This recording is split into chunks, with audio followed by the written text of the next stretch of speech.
I think the central tension of the show is the fact that they have great chemistry. They really like each other. They got on really well. They're attracted to each other. It's a wholesome, genuine, sincere, good relationship. It's a good relationship.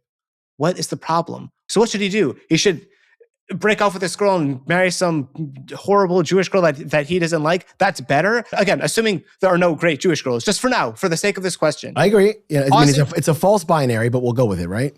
Yeah, right. False binary. Either amazing non-Jewish girl or a horrible Jewish girl. Right. False binary, but let's go with it, right? Okay. Ready? This is the Dilemmas on Screen, a Jewish perspective podcast, where we take ambiguous moral situations in fictional popular movies and TV shows and analyze them from a Torah lens. So, Rabbi Rick, it's great to have you back again. Thank you so much. Ophir, it's always a pleasure to be here. I'm very, very grateful to be back again. We're getting to Nobody Wants This, some bit of juicy territory. Yeah, very juicy. Yes. So I guess just as a quick summary was Nobody Wants This is about this Reform rabbi, Noah, who's dating this girl, Joanne, who is not Jewish. And that effectively becomes the central conflict of the show in terms of Noah wants her to convert. He doesn't want to force her. Joanne wants to be with him and really likes Rabbi Noah, but she wants it to be her conversion to come from a place of conviction. First, she's not even sure that she wants to. She doesn't want to get in Rabbi Noah's way in terms of his career, with potentially becoming the head rabbi. That's really the central conflict of the show. Right. We have a number of questions about this. Obviously, what does Judaism see about intermarriage? That's the obvious central question. But there are other things too, in terms of, people might ask, like, look, it might feel like archaic. Like, what do you mean we're not going to date somebody outside of our religion or ethnicity? Like, what's with that? And also, doesn't Judaism change? Like, why can't this change too? What makes intermarriage such a big deal? What does it even mean to be Jewish? Why can't she just sign a sheet of paper and become Jewish? And that's that. It seems to be this whole serious involved process. But that's for later. For now, intermarriage. How does Judaism view it? Why is it such a big deal? Is it such a big deal? Let's go. Excellent questions, sensitive questions, and have to be dealt with one by one. I don't know if I have enough time to deal with everything on one episode. There's so many monumental things here. And I think it also depends on what view we're going to take. Are we going to go 30,000 feet up to, the Kabbalistic mystical concept of what's going on here? Are we going to apply from the absolute practical of continuity of the species, we'll call it, of Judaism? There's a lot of different ways to approach this. And certainly, you mentioned denominations immediately. So let's just start there. The idea that there is Orthodox, conservative, Reform, and Reconstructionist denominations, that is already a challenge that has to be discussed and dealt with. Orthodox Jews did not coin that phrase. That phrase Orthodox was Jews not coined. What phrase? Intermarriage? Orthodox. Oh, God. Okay. They didn't coin the term Orthodox. Okay. Right. Sorry. Go on. I actually should know what that means, but my family's Reform. We came from Reform. My great-grandmother's father was one of the founders of American Reform Jewry, coming over from Alsace-Lorraine in Germany. And the idea of how do we modernize this? How do we make Judaism palatable to the masses so we don't lose everybody was really where they were coming from. And of course, over time, it doesn't work. So there's a practical understanding of why the thoughts, ideas, and continuity of Reform, and we'll throw conservative in there too, just do not work. The practicality of that is different than discussing the spirituality of that. But the intentions of these movements which began, and then of course when they said people are Orthodox, that means basically people that refuse to change, which is not true, as you said, Ophir. Judaism does over millennia adapt, but within a certain construct, there's certain constraints that we adapt and mobilize. So for example, on Shabbat, we use electricity. We don't not use electricity. But how we use that is going to be constrained to how the Torah lays that out. So what I prefer is Torah Judaism. How does Torah Judaism look at intermarriage, not Orthodox? Because I think we're all Jews. Right. Yeah, that's fair, and I like that. I actually remember the first time I heard someone coin the term, like, I'm a Torah Jew. I don't like the term Orthodox. I was like, right. Yeah, I like that. That's good. 100%. And by the way, whatever somebody does or doesn't do, okay, like everybody's on different levels, like that's not up to us. But the idea that we're going to redefine things. So what happens is like this. In the movement that we'll call Reform, which is how I grew up, the idea that there could be intermarriage and a Jewish male could marry, a non-Jewish woman of any ethnicity background, whatever it is, was considered, we are we are spreading the faith. We're making the faith broader. We're actually expanding the tent of Jews and therefore helping the religion. From the Torah perspective, it's the exact opposite. We're actually diluting what we're trying to accomplish and actually destroying the seed of what Judaism could be. And the question is, why is that? And I think there's some technicalities that have to be discussed that will ultimately lead us to understand, well, why is that true? Why is it that, and a lot of people probably know this, but why is it that a Jew comes from the mother? What is that? Right, and I do want to say that I don't think the show discusses at all. Not. They don't care about like the kids. The kids aren't even discussed, right? Let's not do a bait and switch. Let's go into the show. Let's not be like, oh, this was all a ruse to talk about this. No, let's get into the show. What is Noah doing wrong? So it really depends on what perspective you're bringing into this. And I think you said it beautifully as you introduced it. You said Joanne is struggling with conversion because she wants it to come from herself. Right. Let's talk about that for a second and pretend like everything's hunky-dory, okay? Okay. Let's say for 1 second that if Joanne doesn't convert, and let's even say reform, with her whole heart, it doesn't work. Let's just put that into the thing. Can we understand why that's true? So if I can be honest, no. Because if I I'll say why. Like, so I'm Canadian, right? I'm not American. I'm so sorry to hear that. Are you okay? Do you want me to come over there and help you? Do you need anything? Get this man some fireworks on July 4th immediately. Yeah. He's actually lying down on an ice rink. What you see behind you is not a white wall. It's actually him horizontal on an ice rink. I will actually quote like the Mighty Ducks. And as a kid, and I heard Coach Bombay be like, I was born on the ice. I was like, that's so cool. Exactly. I was like, I want to see that. Exactly. Yeah, it's so Canadian. So you're Canadian, yeah, go ahead. Yeah, but so the point is I'm Canadian. I live in the US, right? My wife's American. We live in Chicago. And I don't know, like, let's say if I were to become an American citizen, like I'm assuming there's a certain amount of paperwork I need to sign. Yes. And do whatever I need to do. It would be with my whole heart. I mean, first, I'm not American, so I don't know. Maybe once I do it, I would. But like, I don't know. Is it like 100% full-hearted? Let's say it isn't. I would still be American. I signed the paperwork. We went through. That's it. Done. Like, you know what I'm saying? That's like, right. So it works on paper. Now you have to take an oath, by the way. So you're lying. If you become American that way, you're lying. So you're American. You're not American. You're American. Well, yeah, like I have a passport. I'm a citizen. You're not, but like you're like. You can say I'm a liar, but yeah, but you're American in terms of like technically you signed a piece of paper, but like you hate America. But so let's talk about that, right? So when you sign the paperwork, yes, you lied, but it works because it's a piece of paper. The government actually doesn't know. But what it means to be Jewish in a real way means that you're really talking about relationship with God. God knows what you're thinking. God knows. Right. Fair enough. So now if you don't believe it, you don't feel that way, it actually doesn't work. Will your spouse think you're Jewish? Yes. Are you Jewish? No.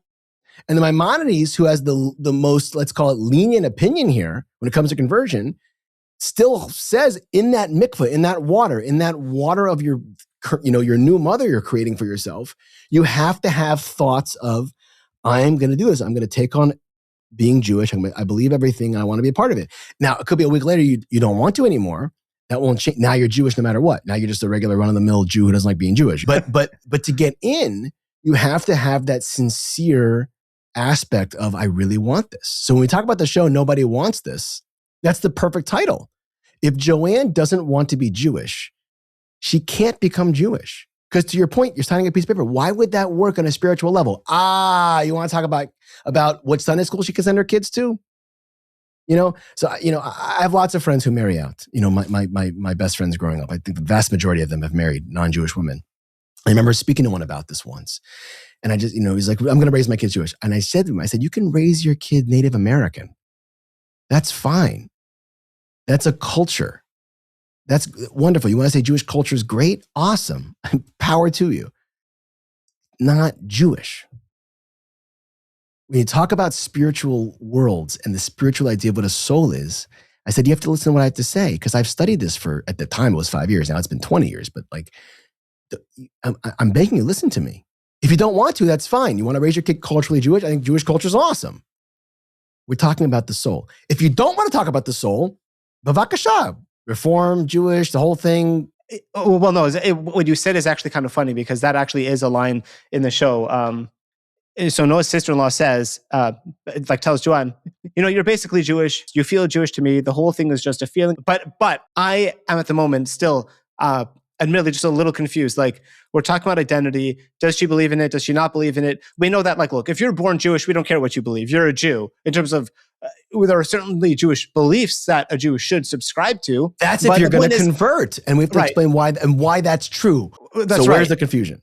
I guess my confusion is, I just suspect if I were listening to this episode and I was like, why is it wrong for Noah to be dating Joanne? What is fundamentally wrong with it? Mm-hmm.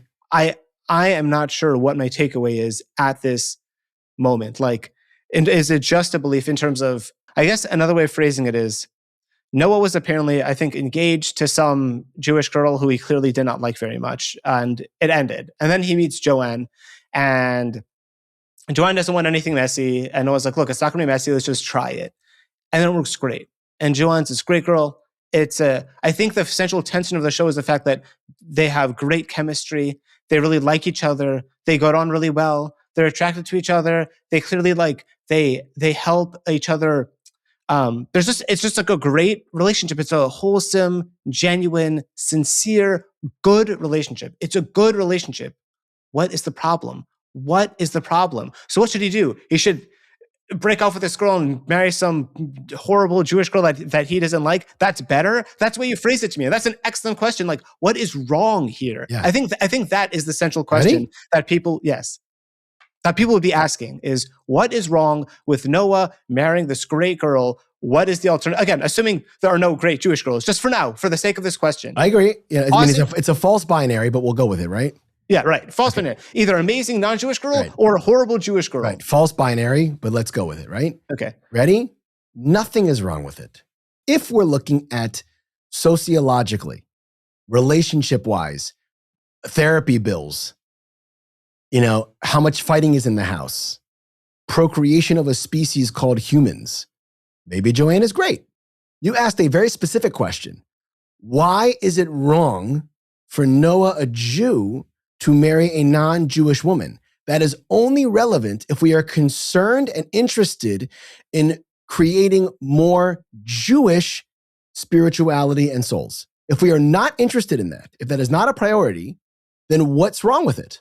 Nothing. Well, hang on a second. Let's say I'm going to push back a little more if we're already tweaking this. Yeah. Let's say, God forbid, they're infertile.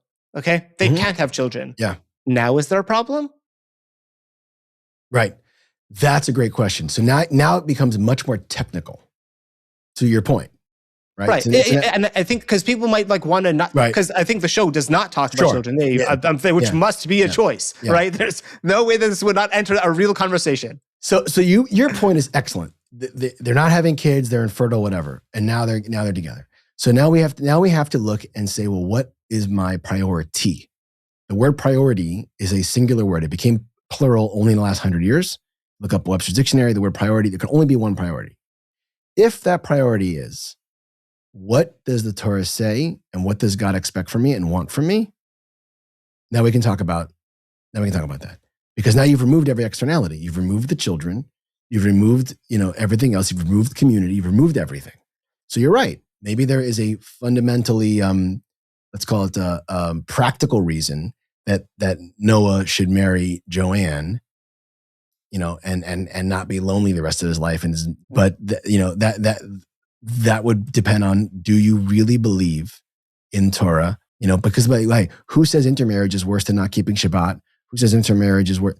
We have to play around with every possible different mitzvah and every possible word of God and start stacking them up, because now you're really talking about, just the physical relationship that we're having a Jew with a non-Jew, because now we've taken family and kids and souls out of it. So now it really comes down to the moral and value-based priority of how much I subscribe to Torah.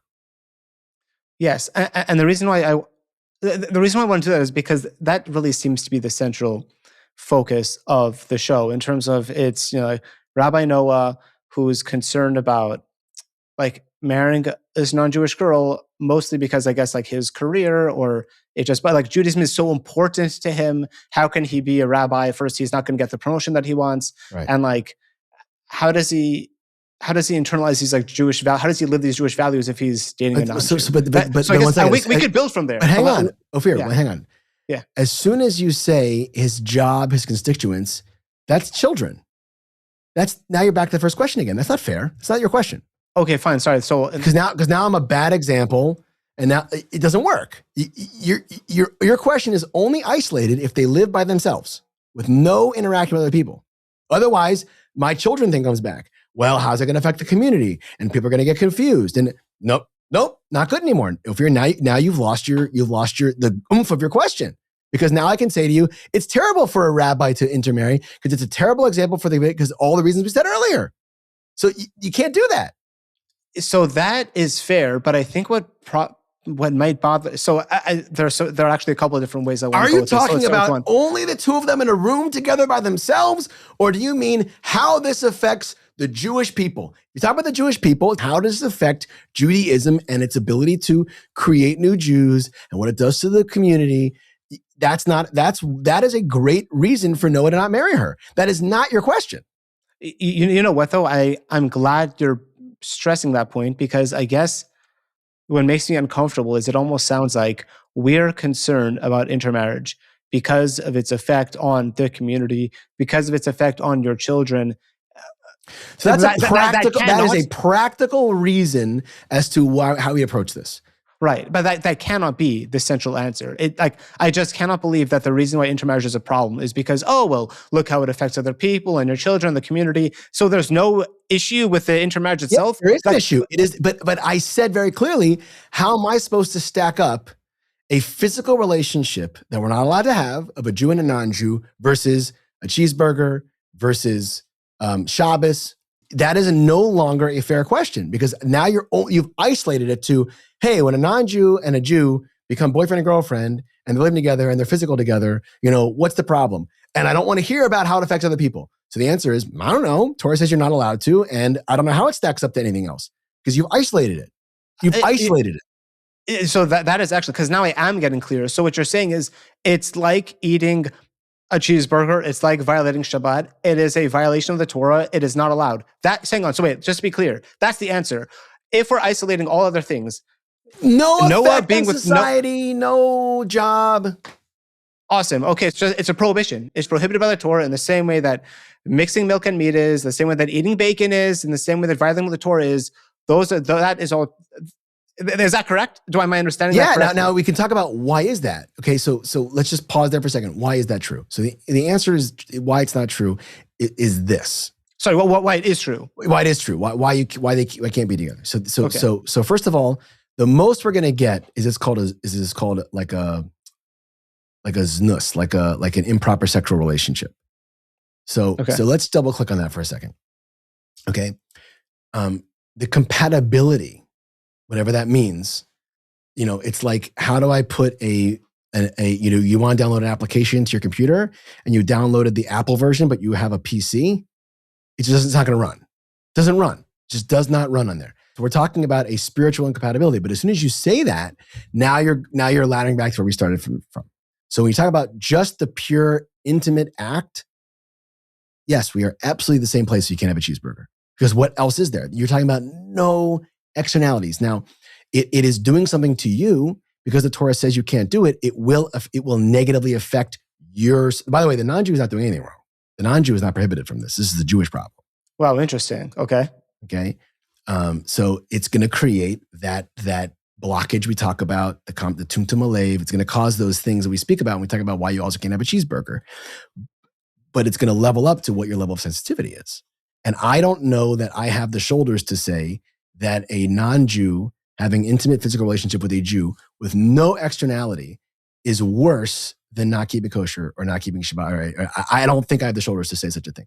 I think if you isolate it down, we're talking about that passage in the Torah, like other passages, we're not allowed to do it. So now I feel like I'm clear. Got it. So there's a spiritual incompatibility. It is a prohibition in the Torah. You're not allowed to do it, just like you can't have a cheeseburger, no bacon, etc. All right. So now let's start building up the externalities. Yeah, okay. If that's okay, just because now I'm clear. Just because it just felt weird to be like, oh yeah, it's just like the kids in the community. I was like, hang on, wait, so there's no actual issue with the relationship itself. And let's that go with the job right. and the career and everything. Throw it now. You can start building up on it. Okay. Now let's build up. Okay. So now if you're going to say that, but it seems like, I mean, does he care? I'm actually trying to think live. Like, does he actually care about that? I mean, it seems like, let's just say he does or doesn't. It doesn't matter. But now he's also concerned about his career. It's funny because I actually need to think about this. Like, what's the next step? I guess at the end of season 2, maybe we'll just to help the like season 3. I don't know. Right at the end of season 2, he goes up to her. So first, at the end of season 1, she says, I can't force you to choose. I don't want to be that person to make you choose. And so the clear implication is choose between me or Judaism. And she's like, I can't do that to you. And I'm not sure I fully buy in. So I'm out. And she leaves. And he chases after her. Which is disappointing. Which is whatever. It is what it is. And then at the beginning of season 2, literally in the first episode, there was apparently a misunderstanding where he thought she was potentially on board with converting, just needed some time. And she thought the whole conversion question was off the table. And that's kind of the setting for season 2. And then at the end of season 2, and then like towards the end, Rabbi Noah tells her like, look, I don't want you to wake up in 20 years from now and like be angry at me because I forced you to choose. Or something like that. The point is, I don't want to force you to be someone. Think about how selfish this young man is for just a second. Yeah. It's bananas selfish. You have to do this for me because it's embarrassing for me if I don't. I can't get promoted if I don't. My family won't approve if I don't. What a selfish jerk. He doesn't even care about the Torah. Like the whole thing is insane. And by the way, what I would say is if I was her, I would go Rava style, in the Gemara, I'd say, according to your own reasoning, this is not going to work. Like, I'm not bought in. I have to leave you. I actually saw a great article from Jew in the City, and she did it. Like, she did an amazing job. Get her on here. You can have her on here. You can fire me. Yeah. No. I was just like, I want to get a sense of how did people react to this? What are people saying? Just to see what are the issues that people actually contend with this show. And she said, like, it was quite beautiful in terms of Joanne chooses self-actualization, and Noah's self-actualization is throwing his Judaism away. Joanne's real, dude. She's real. She says, she's like, she's like, I don't know that I'm willing to do this. And she makes a tough decision. And honestly, good for her. Yes. And then it's Noah who goes chase after her when apparently he says, oh, I'm like, Judaism is so important to me. Well, apparently not. Apparently not. But that's it. Exactly. Bang. And by the way, between you and me, were they physical? Yes. Yeah. Okay, come on. Like he is, now you got to get into men and women. How this works, what that's all about. You could reverse it if it was a Jewish girl and a non-Jewish boy. It really comes down to the weakness that Noah has of not having a priority. And you asked a great question. Is it better for him not to get married? Well, what are we talking about? Because we're talking about kids and community. We already dealt with that. How technical are we going to get here? But clearly he's weak. Clearly he doesn't have a priority. And yes, we're going to ladder up to, is this the type of person who also wouldn't have a cheeseburger? And if I was Joanne, I would say, I don't understand. You don't care about cheeseburgers. You don't care about Shabbos. Why does this matter so much to you? And clearly it's because he's embarrassed and because he cares about what other people think about him. And therefore he is a loser. Dude, I love and it. that you can print. The guy's a loser, total loser. He doesn't have any self-respect. And I said, what a loser, this guy. That's a great impression. You want to do that way? I can do the other way too. Joanne, if I can speak for myself, it's a bad idea. Shouldn't marry him. He's a total loser. See that one in too. Obama. Nice. Let me be clear. Don't do it. Don't marry him. He's a total dweeb. I passed him the marijuana and he just didn't smoke it. He's a total dork. And I wouldn't marry him. Dude, these impressions are amazing. So next question. All right. So now that we have clarity in terms of whether or not intermarriage is okay. We see that there's an issue just with the relationship itself. I do want to talk for a moment, just I guess to clarify with the whole continuity issue. I know that's not something that comes up in the show, but it just seems crazy not to. I mean, clearly Noah's parents, or at least his mother, has a huge problem with this. So I do want to get into like, why is it an issue? And I don't know if this is the same question. You can choose whether or not it is. We spoke briefly about how, like, I'm Canadian. If I become American, do I become more American? Like, and then you could say there isn't such a big difference between being Canadian and American. Well, let's say I moved to Panama, right? And I became a Panamanian citizen. In terms of, there's a legal process through which I have to go.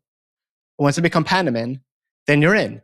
Now, would Panamans accept me as Panaman? I would assume not. Like, I don't know much about Panaman culture. I don't know how much I would learn in whatever the year I was there. And I would assume that... Yeah, and by the way, this is why the Torah warns us, I don't know, 40 times, 30 times, you Google it, you have to be nice to the convert.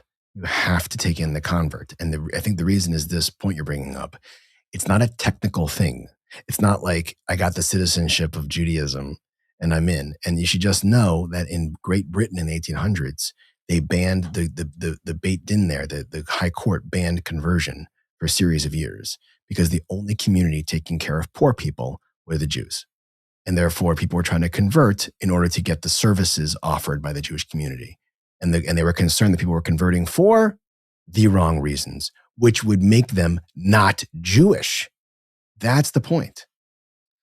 Whoa. Okay, got it. So I guess that's... hang on. So that is fascinating. But I asked the question, like... I answered your question. You become a Panamanian citizen. Yes, you have a document that gets you in and out of Panama. But everyone knows you're an outsider. You're a gringo, whatever they call it there. You know, you're not in. You have a technical check, which is why I think in America they call it the Great Melting Pot, and why there's such a conflict today about immigration is about, well, one second, are these people American? You're like, what do you mean? They signed the paper like Ilhan Omar is American. It's like, yeah, but she hates America. So is she like, how does that work? Right. So this is the problem. When it comes to conversion and it comes to Judaism, the intention matters.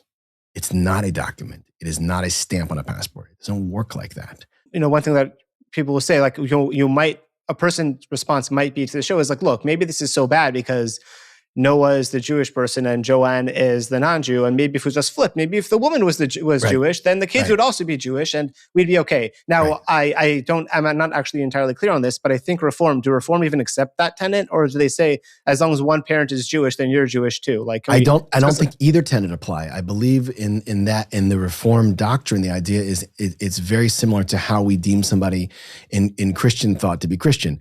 They decide in their mind.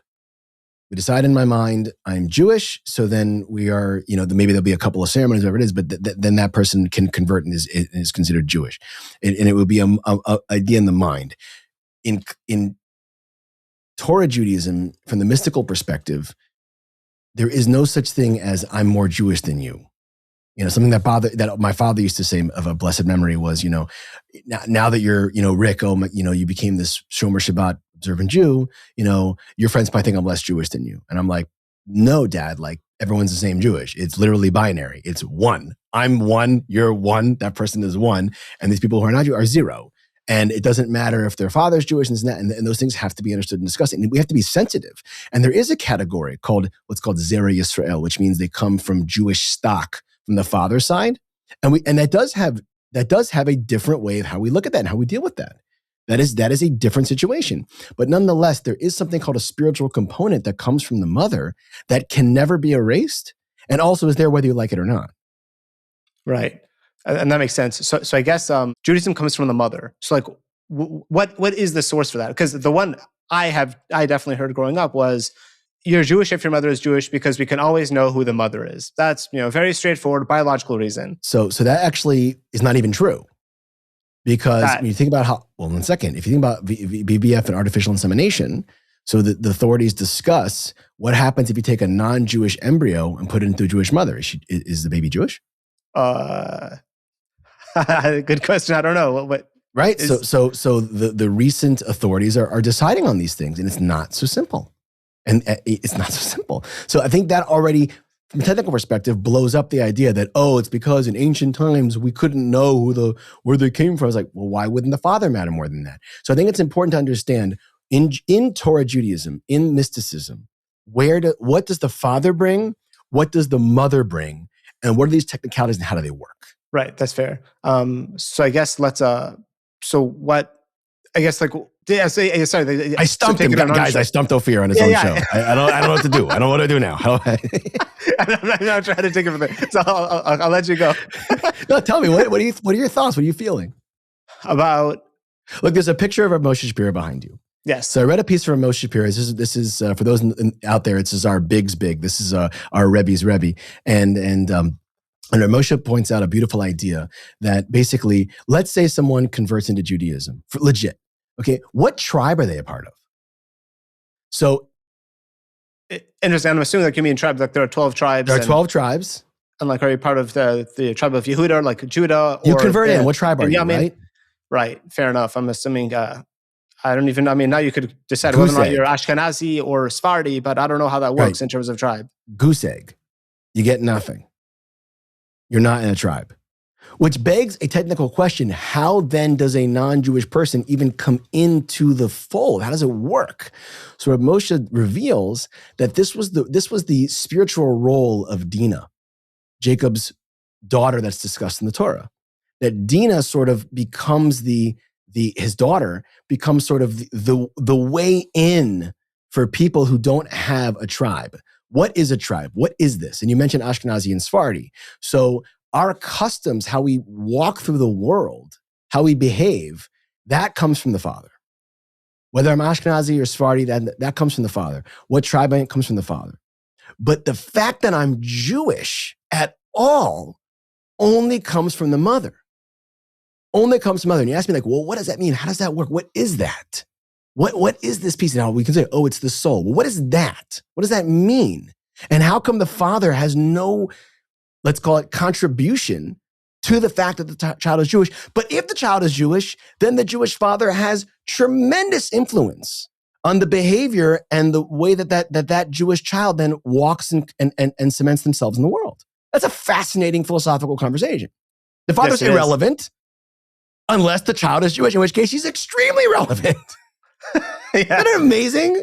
Yeah, that is amazing. So there's a passage in Proverbs, Mishlei, by the wisest of all men, King Solomon, and he says this interesting. I have it over here. So it says this: Shema b'ni musar avicho v'al titosh toras imecho.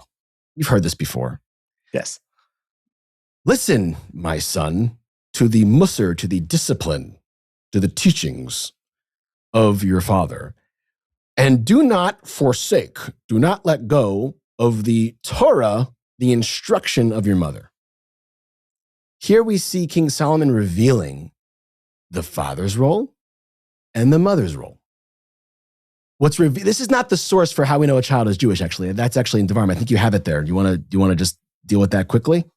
Yeah, sure. Yeah, from what I understood, the source, and this was quite a surprise to me when I first learned this. It's in Deuteronomy, Devarim, chapter 7, I think verse 3, where this is a technical discussion in terms of, it talks about how you can't, effectively a person can't intermarry, and then because your son might stray from you. Now, in Hebrew, you have different conjugations for male and female.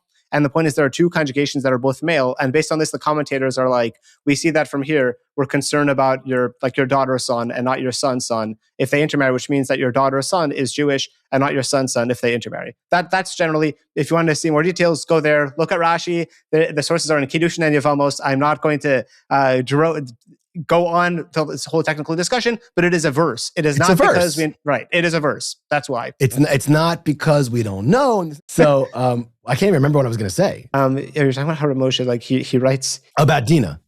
Yeah, about Dinah, correct. Okay, so now back to Dinah. So now, what's the way in for somebody who's converting?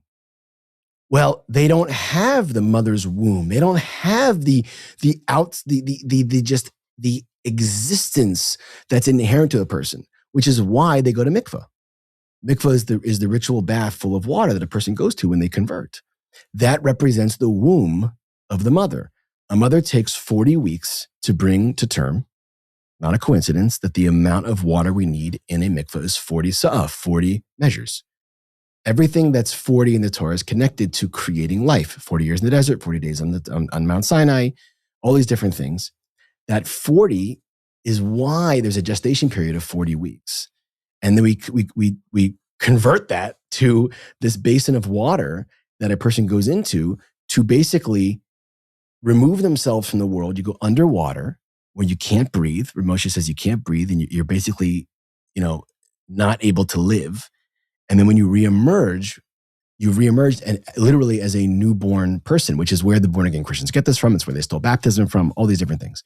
So when I come out, now I'm part of the Jewish people. But how did I get in? I don't have a mother, I don't have a father. So says Rav Moshe, says that was Dina's role. Dina's role, and why she's so fundamental in the Torah, is she's that 13th secret way in, where she's the mother of all of these people. Okay, got it. I think if I can just create the connections here. Do it, baby.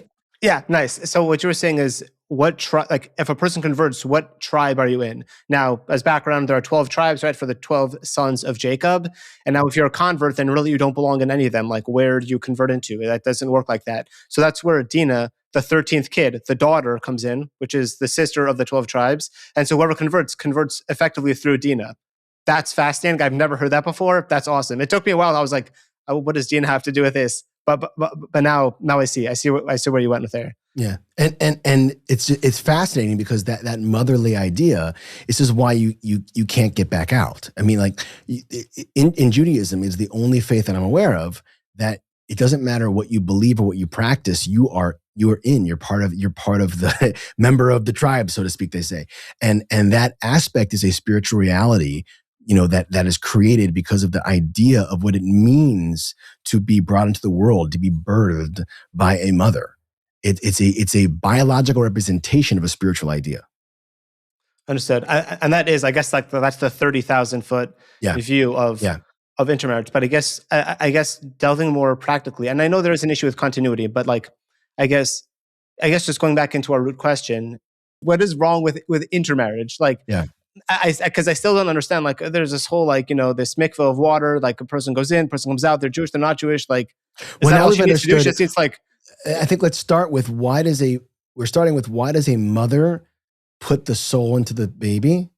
That creates a Jewish reality, and then why does the father not? We just dealt with that, right. So now that that's true, let's look at intermarriage. So now we can understand why a boy marrying a girl would be so horrific, because the Jewish boy marrying a non-Jewish girl literally cuts the line off forever, unless that young lady converts, halachically, realistically into Judaism, as we spoke about now, because that we've dealt with.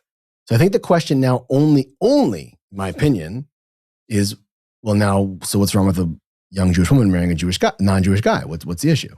By the way, everything in terms of intermarriage, the kids are confused. We didn't get it. Kids are confused. I deal with it all the time on campus. I dealt with it with my friends growing up. When the parents are not aligned in the same value system, and if we're going to say that the Jewish value system and the non-Jewish value system are the same, you're wrong. A person is wrong. And if we're going to say what I mean by Jewish value system is insert gefilte fish, Chinese food on Christmas Eve, then we're also not talking about the same thing. Yeah, that's just that's also not real Jewish, right? Real Jewish culture. So first of all, Jewish values and non-Jewish values are different. When those values are different, that's going to create confusion in the home. Let's just start with that.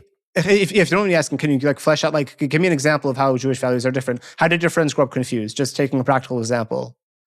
Well, you're talking about, okay, you have this set of grandparents and they're celebrating Christmas, and maybe my father, who's the non-Jew or whatever, doesn't really believe it, but the grandparents really do. So now I'm going to that holiday, and there's church and all these different things that I'm doing. Okay. And then over here, there's the bar mitzvah. Torah observant Jew is not going to be in this situation. So we're talking about conflicting value systems of what the continuity of the future looks like. The statistics are it's going to be upwards of 80+% that in a generation there's going to be no Judaism in the home whatsoever. So the idea that we can have both is not a thing. Now, if they decide, go ahead. Yeah, sorry, and like honestly, to just drive home the point, I actually taught at a Sunday school when I was in Dallas, and there was this one kid who was very sharp. He was like 13, and he would be there every other week at Sunday school, and because the other week he was at Christian Sunday school, he was at church, and I was like, Right. Right. okay. When a person is born to a Jewish mother, so it's built into the system. We spoke about why that is. We can go back to it again. It's a reality of where you're coming from, right? So how do you create a new reality? So if I jump in a swimming pool and I pop out and I'm like, I'm black. Why can't I be black? And I remember talking about one of my friends at my friend's house for Shabbat, and there was a guest there who was not Jewish and was black. And we were talking about Rachel Dolezal, who had faked her way to the president or vice president of the NAACP. She was white, but she had like the cornrows and the whole thing. And we were talking about this. Like, can you be black if you are not black? Right? Well, I mean, I'm curious. What did this person say? So I said, I was pushing very hard, like you're doing now. I said, one second. I said, Denise, 1 second. She supports the black community. She cares about the black community. She's in the black community. She got the haircut of the black. Why can't she just be black? And Denise was like, yeah, if that's true, she's black. Now, is that true? Is she black? Can she check on the thing on Harvard University? What's her name? What was the senator? Elizabeth Warren style? I decide I'm Native American. Can I do that? Why does the government care so much about ethnicity and not about belief system? Why is that? So I think this gets onto the point we're talking about. When it comes to identity, when it comes to spiritual matters, I think even the government understands. I can't check a box that says I'm Jewish, therefore I get a special treatment. Now, you got non-special treatment because you were Jewish for a long time, okay? But that's not going to work. Writing even if I write check I'm Muslim, it doesn't help. The government is only going to let those boxes be checked if you have that DNA. We're not talking about that. We're talking only about belief system, only about not what I feel, what I believe. So if a person says, I feel Jewish, what do you believe? If you're converting, you need to be subservient to that belief system.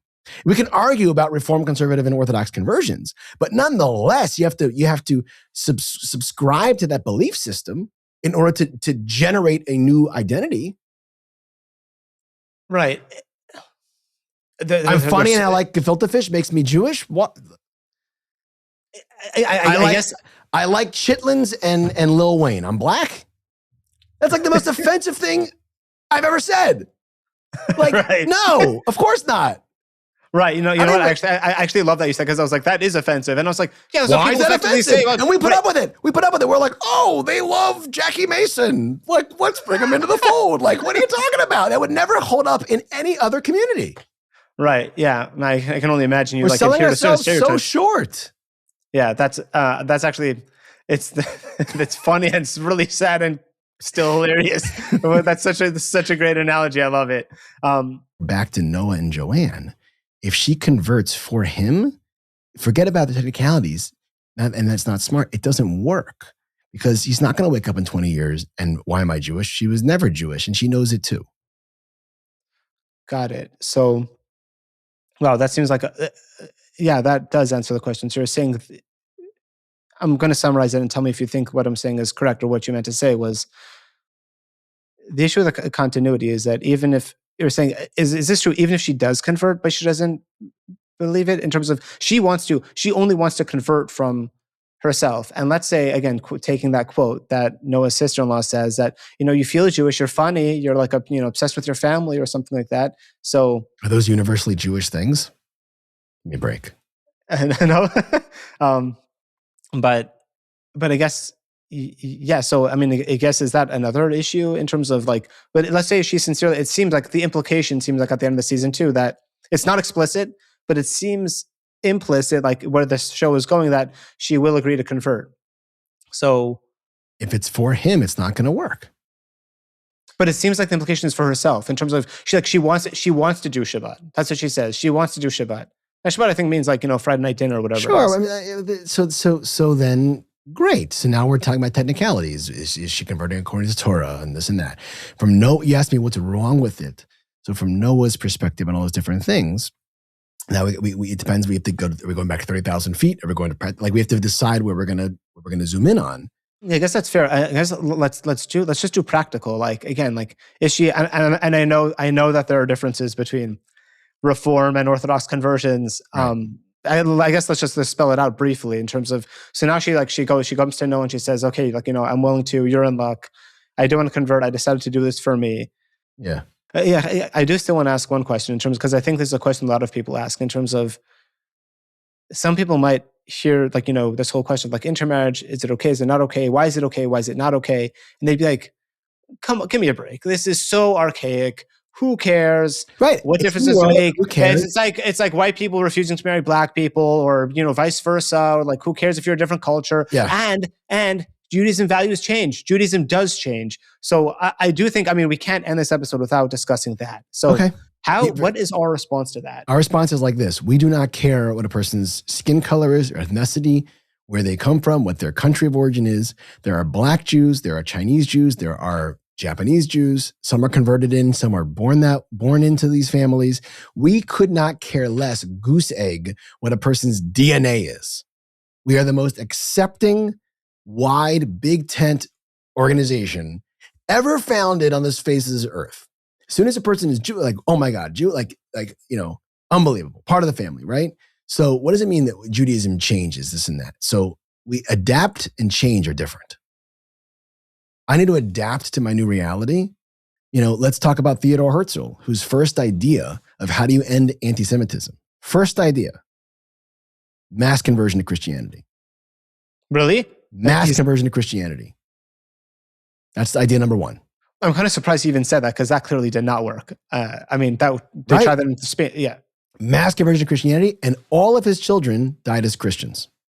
Now, they were Jewish because they're Theodore Herzl's kids, but right? His second idea, let's put a state in Africa somewhere and land that's not contested. His third idea was this Israel business. Okay? So we're talking about, are we stopping anti-Semitism? There are so many things to discuss here. We don't know where to begin. But the idea that Judaism changes, first of all, the adaptation that we've had over the last 2,000 years is calculated and decided by the Torah itself. If you remove yourself from the litigation of the Torah, and by the way, our Rabbi Gershenfeld has a great class in this called The Foundation of the Conservative Movement, which the original name was Catholic Israel, which was really? Catholic means pluralistic. It means really? like Catholic means like the majority rules. That's the idea of Catholic. That's what Catholic means. So you can Google it, okay? The idea of Catholic Israel is everybody gets a vote. Everybody's vote is equal. And whatever we vote, that's what's going to happen. Judaism classically in Torah doesn't work that way. And by the way, how come the Orthodox did not get it to vote? They excluded the Reform from the vote by saying, if you're not willing to die for Judaism, you don't get a vote. And if you don't subscribe to our legislation we're going to pass, you also don't get a vote. So they got both the groups out, and they had their own vote, and that's how the conservative movement was born. Take a look at that class, right? So if you're going to outvote the laws themselves that prevent you from it's a non-starter. You're talking about lifting a rock that's too heavy for you. It's a paradox that shouldn't exist. And that's really what we're talking about here. Yes, Judaism adapts, but that adaptation is built into the Torah. And you need to ask Rav Moshe Shapira, Rabbi Beryl Gershenfeld, Rav Aaron Feldman. You need to ask Rabbi Schachter, how does this work? They're the ones who are guarding Torah and Judaism over the last 50, 75 years. And that's how this works. The adaptations do not get to be decided by the plebeians who, met somebody they shouldn't have met in a place they shouldn't have been, to do something they shouldn't be doing. And it's really a red herring of a question. I thought Judaism changes. I thought, like, who said that? Why are you saying that? So that has to be understood, which is really a conversation rabbinical law. What is rabbinical law? Where does it come from? What are the sources? Let's get a movie that talks about it, and we'll talk about that next time. Fair enough. I think that's a wrap. Yeah, I think that this is a great conversation. I guess before we sign off, do you have any last messages, any final thoughts about this, or questions that I should have asked that I did not? No, I think this is fabulous. It's an important discussion, and this is an important conversation because as media, Netflix or wherever the show is, continue to push ideas that really make us think like, well, yeah, why does that matter? So hopefully it makes us think, why does that matter? And seek real answers like what we're discussing now. And hopefully it's not going to make it a place where like, yeah, like what I want and I want this, like that's scary. That's a very scary place to be, that we're deciding for ourselves. And when it comes to Judaism, we are trying to understand one question: what does God want from me? So if I'm not going to adhere to that question and I'm not going to give that question any credence, then of course the person's going to be able to say what they want. That's fair. Then they'll just think, what do I want? Yeah. This is great, Rabbi Rick Fox. Thank you so much for joining us again. My pleasure. Thank you for having me, Ophir. This is a beautiful forum to discuss, I think, some of the most complicated and vexing issues of our time. And I think it's done in a beautiful and entertaining way, which is the way it's meant to be. Perfect. Thank you so much for this. Yeah, my pleasure. Thank you for tuning in to the Dilemmas on Screen, a Jewish Perspective podcast. If you enjoyed this episode, please subscribe. If you have any suggestions for a moral dilemma you'd like analyzed, feel free to send it over. Thanks again, and see you next time.